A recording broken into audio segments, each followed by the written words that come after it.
ప్రభునందు ప్రియమైన దేవుని ప్రియులారా, యేసుక్రీస్తు సజీవమైన నామమున ప్రియులైన మీకు మరొకసారి హృదయపూర్వకముగా ప్రేమవందనములు తెలియచేస్తూ ఉంటున్నాను. దేవుని ప్రియులారా, దేవుని యొక్క జీవవాక్యమును తలపోసుకుందాం. ప్రార్థనాపూర్వకముగా ప్రార్థన చేసుకొని దేవుని యొక్క వాక్యమును ధ్యానించుకుందాం. మమ్మలను మిక్కిలిగా ప్రేమించిన మా ప్రియ పరలోకపు తండ్రి, పరిశుద్ధ దేవానికి స్తోత్రములు చెల్లిస్తున్నాం. ఈ సమయమున మీరు ఇచ్చినటువంటి మీ యొక్క వాక్కు జ్ఞానమును తండ్రి మేము పొందనయింటుండగా, ఇదిగో తండ్రి దాన్ని మేము హృదయపూర్వకముగా స్వీకరించి ఆత్మబలముతోనూ పరిశుద్ధాత్మ నడిపింపుతోనూ అనుదిన మా ఆధ్యాత్మిక జీవితాన్ని ప్రభు అయిన యేసుక్రీస్తు అను మీ ప్రియకుమారునిలో మేము తండ్రి ఎప్పటికప్పుడు సరిచేసుకుంటూ దేవా చక్కపరుచుకుంటూ దేవా నిన్ను సేవించుటకు మాకు కావలసినటువంటి మీరిస్తున్నటువంటి మీ అనుగ్రహమునకై ఇస్తున్న వాక్య సహాయమునకై స్తోత్రాలు చెల్లిస్తూ మీ మాటలు వింటున్న మేమందరము కూడా వాటి ప్రకారముగా జీవించినట్లు మాకు నేర్పిస్తూ రమ్మని, ఆ రీతిగా ఆత్మీయంగా దీవించి ఆశీర్వదించమని మా ప్రభు అయిన యేసుక్రీస్తు పేరటనే ప్రార్థించి స్తుతించి అడిగి వేడుకొనుచున్నాను తండ్రి. ఆమేన్, ఆమేన్, ఆమేన్. యెహోవా సెలవిచ్చునదేమనగా, ఎవరికి సెలవిస్తున్నాడు? ఇశ్రాయేలీయులకు. ఎప్పుడు సెలవిస్తున్నాడు అంటే యిర్మీయా ప్రవక్త నాటి కాలములో. ఏమని సెలవిస్తున్నాడు అంటే, అన్య జనముల ఆచారముల నభ్యసింపకుడి అంటున్నాడు. అన్య జనముల ఆచారములు లేక వాళ్ళ పద్ధతులు, వాళ్ళు చేస్తున్నటువంటి క్రియలు మీరు ఏమాత్రము చెయ్యకుడి. ఆ పద్ధతులను మీరు ఏమాత్రము కూడాను మీ చేత పట్టకుడి, వాటిని మీ పురములలో కనబడనీయకుడి అంటున్నాడు. ఎందుకు దేవుడు ఇంత కరాఖండితంగా చెబుతున్నాడు ఈ మాటను? దేవుడు చెబుతున్న ఈ మాటలో ఏం కనబడతా ఉంది అని మనం ఆనాడు ఆలోచిస్తే, అప్పటికి జనులు అనగా ఇశ్రాయేలీయులు, యూదయ యెరూషలేము నివాసులు ఎలా ఉన్నారు అని మనం ఆలోచిస్తే, తమ దేవుడైనటువంటి యెహోవాను విడిచి ఆయన యొక్క నీతి న్యాయములను మరచి ఆ దేవునిని గూర్చిన ఆత్మీయ స్పృహ లేని వారలరై ఆ దేవుని యొక్క సన్నిధిని ఎంతో తూలనాడినటువంటి వారలుగా అన్యాచారములలో వాటి యొక్క పద్ధతుల కార్యక్రమాలలో వాళ్ళు మునిగి తేలుతూ ఉన్నారు. అలా మునిగి తేలుతూ వారు ఎందాక ఉన్నారు అంటే, అస్తారోతు దేవతలు అన్నటువంటి వాటి క్రియలు, ఆ దేవతలకు చేస్తున్నటువంటి పూజలు వారికి వెక్కసము కాకోకుండానే సంతోషముగానే వారు చేస్తూ వాటి మూలముగా ఉల్లసిస్తూ పోతూ ఉన్నారని యిర్మీయా గారి ద్వారా దేవుడు చెబుతూ వస్తూ ఉన్నాడు. అంటే వారు ప్రాథమికమైనటువంటి కట్టడను మీరుతూ ఉన్నారు, ఇంకా దండిగా ఉన్నాయి. వాళ్లకు ప్రాథమిక అంటే ప్రథమముగా మొట్టమొదటగా వాళ్ళకు ఉండవలసినటువంటి గుణం ఏంటంటే విగ్రహారాధన చేయకోకుండా ఉండాలి. వాటిని అన్యాచారములు అంటారు. గమనించండి, ఆలోచించండి ఇక్కడ ఈ మాటను మా ప్రియులు. అదే దేవుడు చెప్పాడు అక్కడ యిర్మీయా ప్రవక్త ద్వారా. అక్కడ యిర్మీయా ప్రవక్త ద్వారా చెప్పబడిన మాట తన మాటగా చెబుతున్నాడు దేవుడు. నాది అని వాళ్ళకు చెప్పు. ఎవరికి? నీ ప్రజలకు చెప్పు. వాళ్ళు శృతి మించి ఉన్నారు, అదుపు తప్పి ఉన్నారు, క్రమాన్ని ధిక్కరించి వాళ్ళు ఇష్టానుసారంగా వ్యవహరిస్తూ ఉంటున్నారు. నేను చూస్తూ ఇలాగే ఉంటానని అనుకుంటున్నారు వారు. అది వాళ్ళ పొరపాటు, అది వాళ్ళ భయము లేని తనం. నేను కలగజేసుకుంటాను, ఆ విషయమై నేను వారిని ఖచ్చితంగా దండిస్తాను అని వాళ్ళకు చెప్పు అంటున్నాడు దేవుడు. ఏమని చెప్పమంటున్నాడు అంటే, మీరు ఇశ్రాయేలీయులు కానీ యూదయ యెరూషలేము నివాసులు కానీ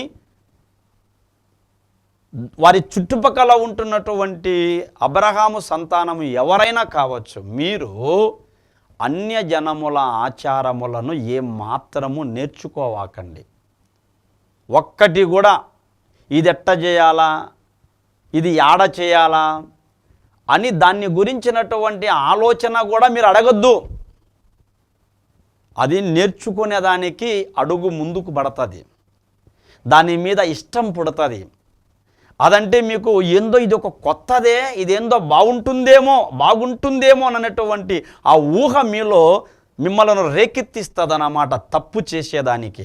గమనించండి, దేవుడు ఎంతగా వారిని హెచ్చరిక చేస్తూ వస్తూ ఉన్నాడో. ఈ మాటలు వింటున్న మా ప్రియులైన మీరు కూడా యోచించండి ఈ మాటను.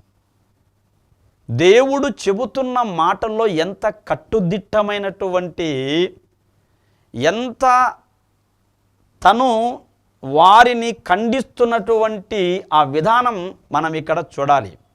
అలా చూసినప్పుడు వాటి జోలికి వెళ్ళొద్దు. వెళితే మీరు ప్రమాదంలో పడతారు. ఆ ప్రమాదం ఎక్కడో కాదు, మీకు గాలి చేతనో వాన చేతనో కాదు, నా చేతనే మీకు ప్రమాదం ఏర్పడుతుంది. నేనే మీకు ప్రమాదమును మీ మిందికి నేను పొర్లింప చేస్తా అంటున్నాడు దేవుడు. ఎందుకండి, ఎందుకంత దేవుడు కరాఖండితంగా చెబుతున్నాడు? అవునండి, అంత కరాఖండితంగా చెప్పాల్సిన అవసరత వచ్చింది. ఏం అవసరత అనుకుంటారా? చూద్దాం. ఇర్మియా గ్రంథము 3వ అధ్యాయం, ఇర్మియా గ్రంథము 3వ అధ్యాయములో ఒక మాట మనం చూద్దాం. 13వ వచనం. నీ దేవుడైన యెహోవా మీద తిరుగుబాటు చేయుచు నా మాటను అంగీకరింపక ప్రతి పచ్చని చెట్టు క్రింద అన్యులతో కలిసి కొనుటకు నీవు ఇటు అటు పోయిన నీ దోషము ఒప్పుకొనుము. ఇదే యెహోవా వాక్కు. ఎంత స్పష్టముగా చెబుతున్నాడు దేవుడు. దాని తిరుగుబాటుతనాన్ని, దాని భయము లేని తనాన్ని కళ్ళకు కట్టినట్టు చూపిస్తున్నాడు. ఇదో చూడు, మనం చెప్తాం కదా, అరటి పండు ఒలచినట్టు ఒలచి మీకు నోట్లో పెట్టినట్టు పెట్టి మేము ఇంత చెప్తానే మీకు ఎక్కడం లేదురా, మీరు బాగా బతకండి అంటే మీరు బతకడం లేదురా, ఏమిరా మమ్మల్ని ఇంట ఎంతకు తింటున్నారు, ఎరా మా కడుపున చెడబుట్టినారు, ఎడ చూసినా మాకు మీరు అవమానం తెచ్చన్నారు. మన పిల్లలు ఏదైనా తప్పు చేస్తే మనం ఇంతలా వాపోతాం కదా దేవుని ప్రియులారా. మన పిల్లలు ఏమన్నా మన మాట వినకపోతే మనం ఇంత గోడాడతాం కదా, గోడాటకం. ఇక్కడ దేవుడు అదే చెబుతున్నాడు, వారికి స్పష్టముగా చెబుతున్నాడు. మీకు ఒక ప్రాథమికమైన కట్టడ ఒకటి ఉంది, అది మీకు తెలుసు. ఏంటి ఆ కట్టడ? నిర్గమాకాండము 20వ అధ్యాయం 1వ వచనం, ద్వితీయోపదేశ కాండము 28వ అధ్యాయం 1వ వచనం. ఏముంది వారికి? విగ్రహారాధన చెయ్యకూడదు, లేక అన్య పూజలు మీరు చెయ్యకూడదు. మీ దేవుడనైన యెహోవానగు నన్ను మీరు విడిచి, నన్ను మీరు మరచి, నాకు వ్యతిరేకముగా మీరు ఎప్పుడైనా ఎక్కడైనా ఏదైనా చెయ్యాలని సాహసించాకండి అన్నాడు దేవుడు. సాహసించాకండి. పైన ఆకాశం అందే కానీ, క్రింద భూమి ఎందే కానీ, భూమి ఎందు ఉండు నీళ్ళ ఎందే కానీ, నీళ్ళ క్రింద ఉండు దేనితోనైనా మీరు రూపమును చేసుకునేదానికి మీరు పన్నాగాలు పడాకండి. అట్టి యత్నములు మీరు చెయ్యకండి. ఎందుకు? మీ దేవుడనైన యెహోవానగు నేను రోషము గలవాడను. మీ దేవుడనైనటువంటి యెహోవానైన నేనే మీకు పరమందును దేవుడును ఇహమందు దేవుడనై ఉన్నానన్నాడు. ఇది వారికి ప్రాథమికమైనటువంటి, వారి ముందు దేవుడు పెట్టినటువంటి ఆజ్ఞ. ఆ దేవుని యొక్క మాట సుమ. అయితే ఇప్పుడు వాళ్ళు ఏం చేశారు? దాన్నే ధిక్కరించినారు. అంటే మొట్టమొదట చెప్పిన దాన్నే దాటారంటే ఇంకా మిగతా విషయంలో వాళ్ళు ఇంకా హద్దు ఆపు లేకోకుండా పోతున్నారన్న దానికి చెప్పాల్సిన అవసరం ఉండదు. ఇక చెప్పాల్సిన అవసరం ఉండదు. వాళ్ళు ఎంతో ఇక లోపలికి వెళ్ళారని దాని అర్థం. ఎంత లోపలికి వెళ్ళారంట? ఇర్మియా గ్రంథము 3వ అధ్యాయము 8-9 వచనం. ఇర్మియా గ్రంథము 3వ అధ్యాయము 8-9. ద్రోహిణియగు ఇశ్రాయేలు వ్యభిచారము చేసిన హేతువు చేతనే నేను ఆమెను విడిచిపెట్టి ఆమెకు పరిత్యాగ పత్రిక ఇయ్యగా విశ్వాసఘాతకురాలగు ఆమె సహోదరి అయిన యూదా చూచియు తానును భయపడక ఇశ్రాయేలు చేసిన పాపమును బట్టి అది కూలింది. దానికి దేవుడు దూరం జరిగాడు, దాన్ని దూరం పెట్టాడు దేవుడు ఇశ్రాయేలును. ఆ 10 గోత్రముల వారిని, ఆ 10 గోత్రములు వసిస్తున్నటువంటి ప్రాంత ప్రదేశపు యొక్క ప్రజలను దేవుడు దూరంగా పెట్టాడు. నా సన్నిధికి రావాకండి, నాతో మీకు నిమిత్తము లేదని. పరిత్యాగక పత్రిక అంటే విడుదల కాగితం అని అర్థం. ఎందుకు అలా ఇచ్చినాడు? అది చేసిన పాపం, అది ద్రోహిణి అంటున్నాడు. ద్రోహిణి అంటే అర్థం ఏంటి? ద్రోహిణి అంటే అర్థం ఏంటి ప్రియులారా? ద్రోహిణి అంటే ఉండవలసిన చోట ఉండలేదు, రమ్మన్న చోటికి రాలేదు, చేయమన్నది చేయలేదు, అణిగి మణిగి ఉండమంటే అది నేనెందుకుంటా అణిగి మణిగి అని అది రంకెలేసిందన్నమాట. ఒక మాటలో చెప్పాలంటే, మన భాషలో దాన్ని మనం ఒకవేళ చూడాలంటే ఏమండి, నమ్మక ద్రోహం అంటారు. అంటే నమ్మి నట్టేట ముంచి, నిన్ను నమ్మి నట్టేట మునిగిపోయినా ఏమంటారో చూడండి. అట్టగా చేస్తామని చేయకపోవడం, ఇస్తామని ఇవ్వకపోవడం, చూస్తామని చూడకపోవడం, వస్తామని రాకపోవడం, ఉంటామని ఉండకపోవడం, ఇవన్నీ ఆ కోవకే వస్తాయి, ద్రోహానికే వస్తాయి. ఏమండి, ఏదైనా కూడా ఇతరులది లాక్కోవడం, ఇతరులను వంచడం, ఇతరులను ఏదైనా కూడా మభ్యపెట్టి ఇతరులది కాజేసి వారిదిగా చేసుకోవడం, దీన్ని ద్రోహం అంటారు. ఈ ద్రోహాన్ని గురించి మనం బైబిల్లో మాట్లాడుకుంటే ఇస్కరియోతు యూదాను గురించి బైబిల్ చెప్పింది. ఏమని? ద్రోహియగు ఇస్కరియోతు యూదా. ఏం ద్రోహం చేశాడు? ముద్దు పెట్టి ప్రభువును అప్పగించినాడు. ప్రభువును 30 వెండి నాణ్యములకు అమ్ముకొన్నాడు. ఇది ద్రోహం. పరమ గురువునే ఆయన ప్రమేయము లేకోకుండా అమ్ముకున్నటువంటి ప్రబుద్ధుడు, ప్రాణముతో వ్యాపారం చేసినటువంటి దౌర్భాగ్యపు ద్రోహి. ఇక్కడ అదే చెబుతా ఉన్నాడు దేవుడు తన యొక్క భక్తుడైనటువంటి యెరెమీయా ద్వారా. ఏం చేసిందంట? యూదా యొక్క అక్క ఏం చేసిందంట? అది అంటే ద్రోహము చేసి విశ్వాసఘాతకముతో బతుకుతూ ఉంది. అదేంది ద్రోహం? తన పెనిమిటి అయినటువంటి, తన భర్త అయినటువంటి ఇశ్రాయేలు దేవుడైన యెహోవాను విడిచి ఏం చేసింది? అది అస్తారోతు దేవతలను పూజిస్తూ వస్తుంది. ఏం దానికి కర్మ? ఆ పని చేసేదానికి కర్మే పట్టింది. దానికి జీవము కలిగినటువంటి దేవుణ్ణి విడిచి, జీవజలపు ఊటైనటువంటి ఆ దేవుణ్ణి విడిచి, నిలువను నీళ్లు లేక బద్దలైపోయే తొట్లను తొలిపించుకున్నట్టుగా అది నిలువను నీళ్లు లేక బద్దలైపోయేటటువంటి అన్యదేవతల తొట్ల మాదిరి అది అన్యదేవతలను వెంబడించింది. ఇది యూదా యొక్క అక్క అయినటువంటి లేక సహోదరి అయినటువంటి ఇశ్రాయేలు చేసిన ఘోరం, ద్రోహం, పాపం. అందుకు దేవుడు దానికి ఏం చేసినాడు? పరిత్యాగ పత్రిక వ్రాసి ఇచ్చినాడు. ఇంకా మిగతాదేమన్నా భయపడుతుందేమనుకుంటే, ఇంకా 2 గోత్రాలు మిగిలి ఉన్నాయి కదా. 2 గోత్రాలు, యూదా గోత్రం ఉంది, బెన్యామీను గోత్రం ఉంది. దీనికి కేంద్రం యెరూషలేము.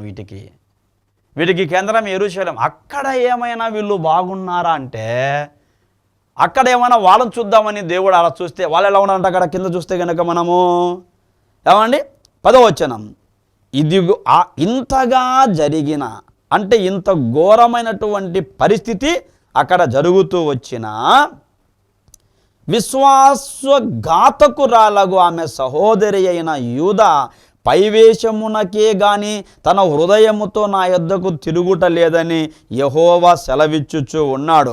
కాగా విశ్వాసఘాతకురాలగు యూదా కంటే ద్రోహిణియగు ఇశ్రాయేలు తాను నిర్దోషినని రుజువుపరచుకొని ఉన్నది.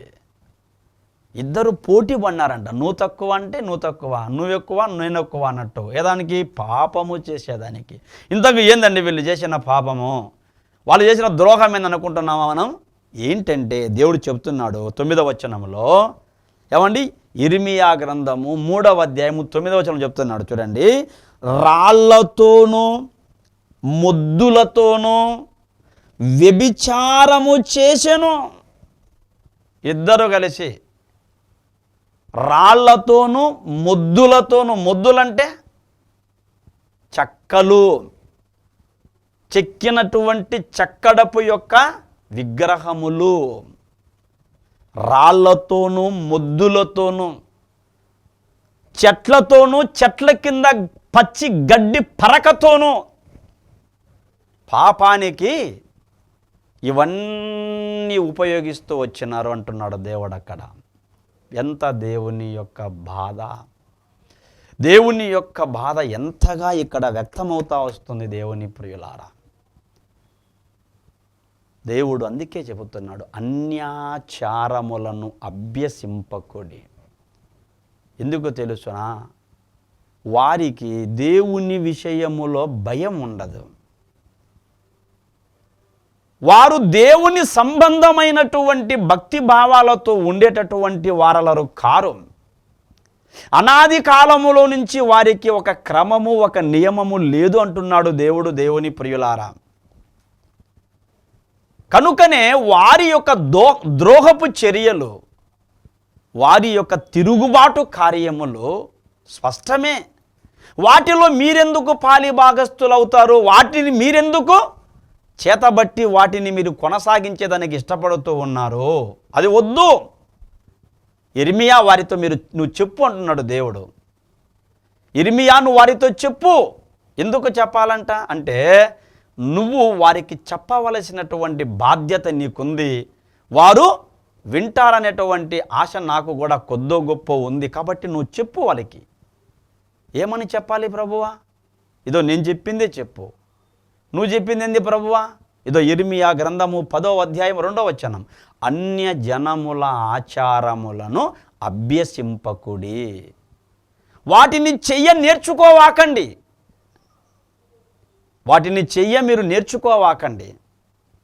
నేర్చుకునే యత్నం గనక మీరు చేస్తే మునిగిపోతారు. ఎందుకు తెలుసునా?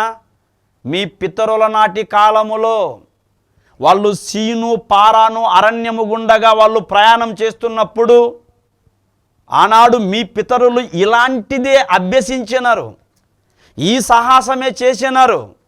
ఈ అభ్యసించినటువంటి చర్య ఎంతవరకు తీసుకువెళ్ళారు వాళ్ళంటే, వాళ్ళు తీసుకెళ్ళినటువంటి ఆ విధానం గనక మీరు చూస్తే మీ గుండెలు పగిలిపోయేంతటి భయం మీకు కలుగుతుంది. కాబట్టి మీకు అలాంటి పరిస్థితి రాకోకుండా ఉండేదానికి నేను మిమ్మల్ని ఇదో ఈ కొన్ని మాటలతో హెచ్చరిక చేస్తున్నాను అని దేవుడు చెబుతూ వస్తూ ఉన్నాడు. నా మాటగా వాళ్ళకు చెప్పు అంటున్నాడు దేవుని ప్రియులారా. చెప్పినా వాళ్ళు విన్నారా? ఏం చెప్పాడు దేవుడు? ముందు మీ పితరులు, మీ పూర్వీకులు మోసే నాటి కాలములో, మోసే చేత నడిపింపబడుతున్నటువంటి రోజులలో వారు ఇలాంటి కార్యక్రమాలకే ఎగబడ్డారు. ఈ పనులకే వాళ్ళు చాలా వెంపర్లాడి వాళ్ళు ఏమైపోయారు తెలుసునా? ఏమైపోయారు ఒకసారి కావాలంటే జ్ఞాపకం చేసుకొని చెప్పి వారి పితరుల నాటి చరిత్రను దేవుడు వారికి రుజువు చేసినాడు, లేక గుర్తు చేసినాడు. ప్రియులారా, పోనీ ఇంతకు ఏంటది పితరుల నాటి చరిత్ర? వాళ్ళకి తెలిసిండొచ్చు, మనకు తెలియాలి కదా అనుకుంటున్నామా మనము? వాళ్ళకు తెలిసింటదిలే. ఇర్మియా ప్రవక్త ద్వారానో, యెహెజ్కేలు ప్రవక్త ద్వారానో, లేక దానియేలు ప్రవక్త ద్వారానో వాళ్ళకు తెలిసింటదిలే. మరి మనకు తెలియాలి కదా ఇప్పుడు అనుకోవచ్చు. ఒకవేళ మనకు తెలియాలంటే మనకు కూడా తెలిసేదానికి దేవుడు రాయించి ఉన్నాడు. ఏం రాయించి ఉన్నాడు చూద్దాం. కీర్తనల గ్రంథము 106వ కీర్తన, కీర్తనల గ్రంథము 106వ కీర్తన 35వ వచనం, అన్యజనులతో సహవాసము చేసి వారి క్రియలు కొనిరి అంటే దాన్ని ఆడికి ఫుల్ఫిల్ చేసినారు. చేయాలనుకున్నటువంటి ఆశ, ఆ ఆశ వారికి ఏం చేసిందంటే పూర్తిగా దాన్ని నెరవేర్చుకునేటట్టుగా చేసింది. అందుకు ఈ ప్రమాదం అక్కడ వాళ్ళకు జరిగింది. ఈ ప్రమాదము చేత వాళ్ళు నష్టపోయారు. ఈ ప్రమాదము చేత వాళ్ళ కుటుంబాలే కూలిపోయినాయి. ఈ ప్రమాదం వాళ్ళకు ఉరిగా మారింది అని దేవుడు చెబుతూ ఆ చరిత్రను వాళ్ళకు ముందు పెడుతూ ఇర్మియా ప్రవక్త నాటి కాలము ఏం చెప్తున్నాడంటే, ఇట్లాంటి వాతావరణములోనికి మీరు కూడా వెళ్ళిపోతా ఉన్నారు, అడుగులు వేస్తున్నారు, జాగ్రత్త పడుతుంది, అడుగు పడుతుంది. అది మీకు మేలు కాదు, అది మీకు ఏమాత్రం క్షేమం కాదు. చెట్ల కింద కూర్చున్నప్పుడు మీరు అదుపు తప్పుతున్నారు. ముద్దులతో మీకేం పనింది, రాళ్లతో మీకేం పనింది? దాని ఎందుకు మీరు ముద్దాడుతున్నారు? ఇది బాగుంది అని దాన్ని ఎందుకు అత్తుకుంటున్నావు? దాన్ని ఎందుకు కౌగిలించుకుంటున్నావు? దానికి ఎందుకు బొట్టు పెడుతున్నావు? దానికి ఎందుకు నువ్వు కిందికి వంగి నమస్కారం పెడుతున్నావు? తప్పు. ఇది నా మాటగా చెప్పు అంటున్నాడు దేవుడు. ఇది నా మాట చెప్పు. ఎందుకు? అన్యులతో సహవాసము చేసిన మీ పితరులు, మీ పూర్వీకులు వాళ్ళ క్రియలు నేర్చుకున్నారు. అంటే వాళ్ళు చేసినట్టు వీళ్ళు చేసినారు. ఇంకా వాళ్ళకు ఒక అడుగు ముందుకేసినారు. వాళ్ళే భయపడినారు. వాళ్ళేందో వాళ్ళ దగ్గర ఉన్నటువంటి నైవేద్యమో, వాళ్ళ దగ్గర ఉన్నటువంటిది ఏదైనా కూడా ఇంత జంతువులనో లేకపోతే పక్షులనో బలిగా ఇచ్చినారు. కానీ మీ పితరులు అలా కాదు. ఏం చేశారంట? వాళ్ళు వారి విగ్రహములకు పూజ చేసిరి, అవి వారికి ఉరి ఆయను. కీర్తనల గ్రంథము 106వ కీర్తన 36వ వచనం. వారి విగ్రహములకు పూజ చేసిరి. విగ్రహారాధన వద్దన్నాడు కదా ఇర్మియా ప్రవక్త ద్వారా. ఒకవేళ అది తర్వాత అనుకోవచ్చు. నిర్గమాకాండములో ముందే చెప్పినాడు 20వ అధ్యాయము 1వ వచనములో మోషే ప్రవక్త ద్వారా క్రీస్తు పూర్వం 1400 సంవత్సరాల క్రితమని మనకు చరిత్ర చెబుతా వస్తూ ఉంది. ద్వితీయోపదేశ కాండం 28వ అధ్యాయంలో అదే మాట చెప్పినాడు. మరలా ఏమొద్దన్నాడు? విగ్రహారాధన వద్దు. అంటే అన్య దేవతలను స్వీకరించడము, వాటి మీద మీరు ఇష్టం కలిగి ఉండడము, వాటి మీద మీరు మనసు పెట్టుకొని వాటి మీద మీరు ఏమాత్రము కూడాను ఆశలు పెంచుకోవాకంటున్నాడు దేవుడు. నువ్వు చెప్తే మేము పెంచుకోమా అన్నట్టుగా మొండికి తిరిగారండి. మొండికి తిరిగారు. ఎంతవరకు చూడండి, ఎంతవరకు అంటే 37వ వచనం కీర్తనల గ్రంథము 106వ కీర్తన 37వ వచనం. మరియు వారు తమ కుమారులను తమ కుమార్తెలను దయ్యములకు బలిగా అర్పించిరి. దయ్యములకు. ఈ దయ్యాలు ఏంటో కాదు, ఆ మొలీకు రొంపాయును దేవతలే దయ్యాలు, ఆ అన్యుల దేవతలే, ఆ అస్తారోతు దేవతలే, కనాను బొమ్మలే. ఇవన్నీ దయ్యములకు నిదర్శనములుగా ఉంటూ ఉన్నాయి. దైవత్వము లేనివి, దేవుని శక్తికి తనకు సంబంధము నిమిత్తము లేనివి. కానీ దైవశక్తిని వీరు వాటికి ఆపాదింపచేసి పెడుతూ ఉంటున్నారు. దేవుని శక్తి అందులో చూడాలనుకుంటున్నారు. ఎంత అవివేకం! అందుకే దేవుడు ఎంతగానో బాధపడుతూ వచ్చాడు. తమ కుమారులను కుమార్తెలను దయ్యములకు బలిగా అర్పించిరి. ఇది ఎంతవరకు పోయిందంటే నిరపరాధుల రక్తము, ఆ పసిపిల్లల యొక్క ప్రాణము తీసి వాళ్ళ గోడును చూస్తూ వచ్చారన్నమాట. నిరపరాధులు అంటే అర్థం ఏంటి? నిరపరాధులు అంటే అపరాధులు కానివారు, తప్పిదము లేనివారు, పాపము చేయనివారు. ఆ కార్యముకు వాళ్లకు నిమిత్తమే లేదు. అనవసరంగా వారిని తెచ్చి ఇక్కడ బలి చేస్తూ వచ్చినారు. అందుకోసమా దేవుడు అంత దూరం కాపాడుతూ వచ్చింది? పొమ్మన్నాడు దేవుడు. ఆ పాలు తేనెలు ప్రవహించు కనాను దేశానికి పొమ్మని దేవుడు చెప్తే పోయేవాళ్ళు పోకోకుండా మార్గ మధ్యంలో ఏం పని వాళ్ళకి? అది వాళ్ళకి ఆ పని ఏంది? అది పోయే కాలం చేసే పని కాదా? ఈ పని చేసినందుకు ఏమైంది తెలుసునా? ఈ పని చేసినందుకు ప్రియులారా, 1 కొరింథీ పత్రిక 10వ అధ్యాయము మనం 5-6 వచనాలు చూస్తే గనక ఒక్క దినమునందే 23,000 మంది కూలినారు. ఎందుకు కూలినారు అంటే వారు విగ్రహారాధన చేసి, అలాగే వ్యభిచరించి, అలాగే సనిగి, అలాగే గునిగి ఇన్ని కాని పనులు చేసినందుకు ఒక్క దినమందే 23,000 మంది కూలినారు. తప్పు. నిరపరాధుల రక్తం అంటే వాళ్ళ పిల్లలు, వాళ్ళ కొడుకుల కూతుర్ల రక్తం, ఆ పసిబిడ్డల ప్రాణం తీసి ఆ రక్తం వాళ్ళ బొమ్మలకు పోస్తున్నారు, ఆ రాళ్లకు పోస్తున్నారు. ఈ తప్పిదం మళ్ళా అక్కడ వద్దనే సిద్దికియా రాజు నాటి కాలములో కూడా దేవుడు అదే చెప్పించినాడు, వద్దురా సిద్దికియా, నువ్వు చేస్తున్న తప్పు పాపము, పోతావు, అప్పగిస్తానని నిన్ను బబులోనుకు జాగ్రత్త అంటే విన్నాడా? వినలేదు. కాబట్టే దానియేలు నాటి కాలములో కూడాను అలాంటి కార్యమే జరిగింది. కాబట్టే దేవుడు ఏ కాలములో ఎవరి యొక్క తరములో ఇట్టి చేయవద్దన్న పాపము చేసినందుకు దేవుడు వారిని ఏం చేస్తూ వచ్చాడంటే ప్రియులారా, క్రమపరచాలని తన యొక్క సత్యాన్ని చెప్పినాడు, తన వాక్యాన్ని చెప్పినాడు, తన విధులు చెప్పినాడు. వాళ్ళు క్రమపరచబడలేదు. కాబట్టే క్రమపరచబడిన వారిని కనికరించినారు, క్రమపరచబడని వారిని మాత్రం ఆయన కఠినంగా శిక్షించినాడు. ఇక్కడ ఇదే జరిగింది. ఆ నిరపరాధుల రక్తం, ఆ పసిపిల్లల ప్రాణాలు తీసి వాళ్ళ గోడాటకము చూస్తూ వచ్చినారు. చూస్తే ఏం చేశారంట వాళ్ళు? ఆనందంగా ఇది మేము బలి ఇచ్చినాం, ఇది మాకు ఆశీర్వాదకరమో లేకపోతే మాకు క్షేమకరము అనుకుంటా వచ్చారంట. ఎంత అవివేకము, ఎంత అవివేకమో ఒక్కసారి ఆలోచించండి. దేవుడు చెప్తున్నాడు అక్కడ 38వ వచనం, నిరపరాధ రక్తము అనగా తమ కుమారుల రక్తము, తమ కుమార్తెల రక్తమును ఒలికించిరి, కనాను దేశపు వారి బొమ్మలకు వారిని బలిగా అర్పించిరి. ఆ రక్తము వలన దేశము అపవిత్రమాయను, తమ క్రియల వలన వారు అపవిత్రులైరి, తమ నడవడిలో వ్యభిచరించిన వారైరి. కావున యెహోవా కోపము ఆయన ప్రజల మీద రగులు కొనెను, ఆయన తన స్వాస్థ్యము మీద అసహ్యపడెను. అసహ్యించుకోవడం అంటే ఇష్టపడకపోవడం. తన స్వాస్థ్యం అండి అది. యెహోవా స్వాస్థ్య భాగం ఏది? యాకోబే కదా. యెహోవా స్వాస్థ్య భాగం యాకోబు, ఇశ్రాయేలే. ఇప్పుడు దాని మీద దేవుడు ఏం చేస్తున్నాడు? అసహించుకుంటున్నాడు. ఎందుకు? చెయ్యవద్దన్న పాపం అది ఎగబడి చేసింది.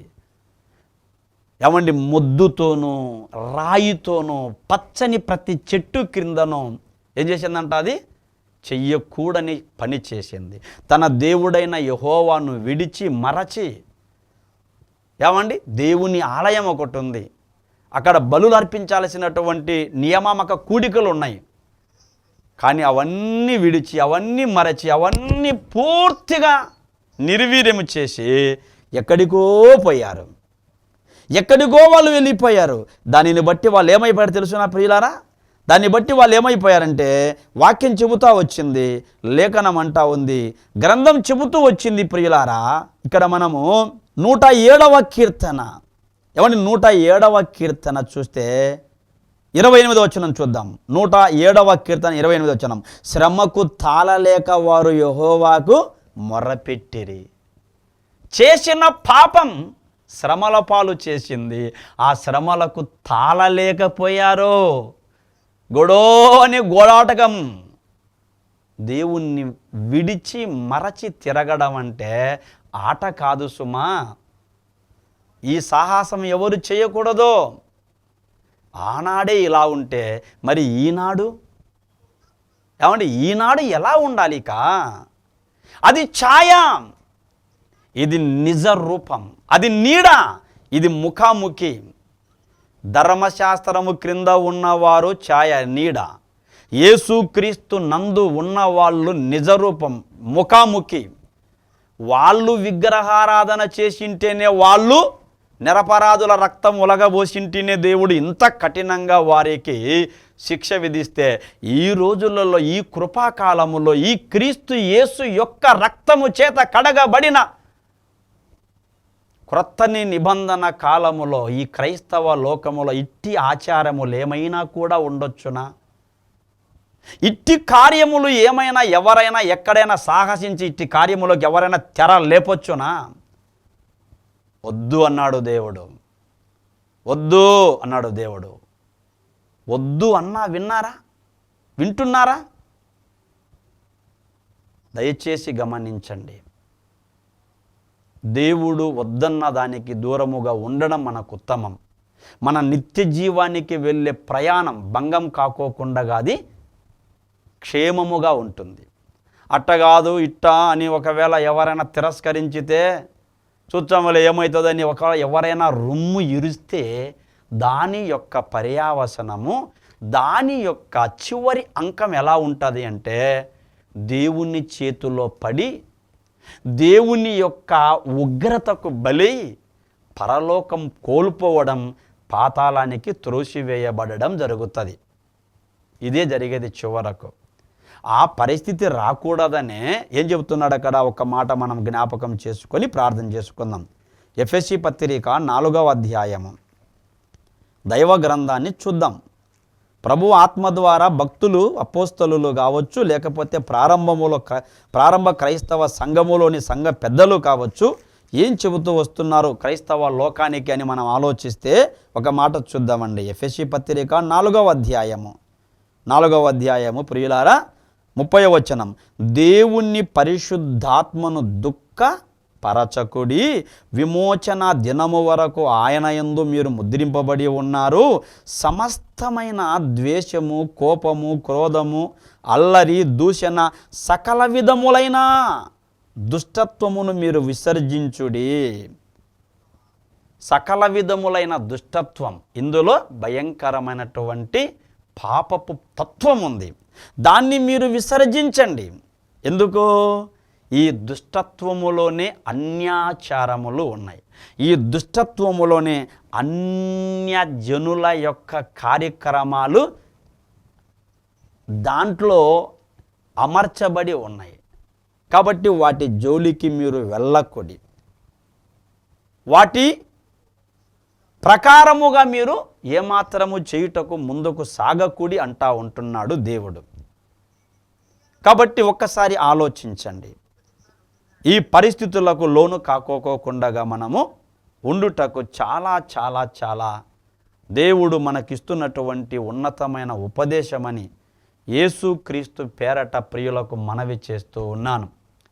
ఓ ప్రియ దేవుని వారలారా, ఈ సత్యజీవ వాక్యము అనేటటువంటి దేవుని సందేశం వింటున్నటువంటి దేవుని ప్రియులారా, దయచేసి ఈ మాటల వలన కలుగవలసిన ఆత్మీయ క్షేమం దేవుడు కలిగిస్తున్నాడు అని ఒక్కసారి గ్రహించి, పొర్రపాటున కూడా చిన్నలైనా పెద్దలైనా సోదరులైనా సోదరీమణులైనా ఎవరైనా ఉండొచ్చు, ఎచ్చటి వారైనా కావచ్చు, కానీ దేవునికి విరుద్ధమైనటువంటి కార్యములకు అడుగు వేయకండి. దేవునితో నిమిత్తము లేని, దేవునికి సంబంధము కాని దేవుని ప్రజలు వాటి జోలికి వెళ్ళకూడదు. అది దేవుని ప్రజలు కాని వారు చేసేటటువంటి పనులు, సున్నతి లేని వారు చేసిన పనులు అన్యాచారములు, బాప్తిస్మము తీసుకొనని వారు చేస్తున్నటువంటి పనులు సాతాను పనులు. సున్నతి లేని వారు చేసిన పనులు అన్యాచారములైతే, బాప్తిస్మము తీసుకొనని వారు చేస్తున్నటువంటి పనులు పరిశుద్ధాత్మను దుఃఖపరిచేటటువంటి పనులైతే వాటి జోడికి మీరు వెళ్తారు. ఎందుకు? మీరు దుఃఖపట్టినీకా? మీరు బాధ పెట్టినీకా? మరలా మీరు క్రీస్తు రక్తమును పాదములతో తొక్కిది అది అపవిత్రమైనదిగా మీరు ఎంచేదానికా? కాబట్టి ఈ సాహసం మీరు చెయ్యకండి, ఈ తప్పిదములకు లోను కావాకండి. అలా గనక మీరు అడుగు ముందుకేస్తే, అలా గనక మీరు చేస్తే మీ గుంత మీరే దోవుకున్నట్టయితుంది. మీ నిత్య జీవ ప్రయాణాన్ని, మీ పరలోకపు యొక్క హక్కును మీరే కోల్పోయినట్లు అవుతుందని ఎఫెసీ సంఘానికి భక్త పౌలు గారు ఖరాఖండితంగా చెబుతూ వస్తూ ఉంటున్నాడు. ఇది వాళ్ళకే కాదు, మనకు కూడా వర్తిస్తుంది. కాబట్టి దయచేసి దేవుని ప్రియులు, ఓ నా ప్రియ సోదర సోదరి మనులు, ఆత్మీయులు, ఈ మాటలు వింటున్నటువంటి మీ అందరితో నేను ఎంతో హృదయపూర్వకంగా విన్నవించుకున్నటువంటి విన్నపం ఏంటంటే, దేవునికి వ్యతిరేకమైన కార్యములు, మన ప్రియ ప్రభువైన యేసుక్రీస్తు శిలువ శ్రమల మరణ పునరుత్థానమునకు విరుద్ధమైనటువంటి పనులకు, కార్యములకు ఎవరు సాహసించక వాటికి లోను కాకుండా ఉండవాలనని ప్రేమతో మనవి చేస్తూ ఉన్నాను. అట్టి ఆత్మీయ క్రమశిక్షణ జీవితం దేవుడు ఈ మాటలు వింటూ వచ్చిన మనందరికీ దయచేయునుగాక. ఆమేన్, ఆమేన్. దేవుడు అలాగున మనల్ని స్థిరపరచున్నట్లు ప్రార్థన చేసుకుందాం ప్రియులారా. ప్రార్థన. ప్రేమ కలిగిన మా ప్రియ పరలోకపు తండ్రి, మహిమ కలిగిన దేవా, నీకు స్తోత్రాలు చెల్లిస్తూ ఉన్నాం. నీ మాటలు మీరు మాకు ప్రేమించి వినిపించారు. మీ మాటలు విన్న మేము తండ్రి వాటి ప్రకారంగా జీవించున్నట్లు సహాయము చేయమని, మీ మాటలు విని విడిచి మరుచువారలం కాకుండా విన్నదాని ప్రకారంగా జీవించున్నట్లు నేర్పించమని, మీ మాటలు విన్న మీ ప్రియబిడ్డల వారి కుటుంబాలను తండ్రి మీ సన్నిధిలో స్థిరపరచుము, తొట్టిలోకోకుండా కాపాడమని యేసుక్రీస్తు నామముననే ప్రార్థించి అడిగి వేడుకొనుచున్నాను తండ్రి. ఆమేన్. మన పరమ తండ్రి అయిన దేవుని ప్రేమయు, ప్రాణప్రియుడైన యేసుక్రీస్తు అత్యున్నతమైన దివ్య కృపయు, ఆదరణకర్త అయ్యున్న పరిశుద్ధాత్మ దేవుని యొక్క అన్యోన్య సహవాసము, సమాధానము, ఆదరణ సదాకాలము మనందరికీ తోడై ఉండి కాపాడునుగాక. ఆమేన్, ఆమేన్, ఆమేన్. అందరికీ వందనాలండి. దేవునికి స్తోత్రాలు. దేవుడు దీవించునుగాక.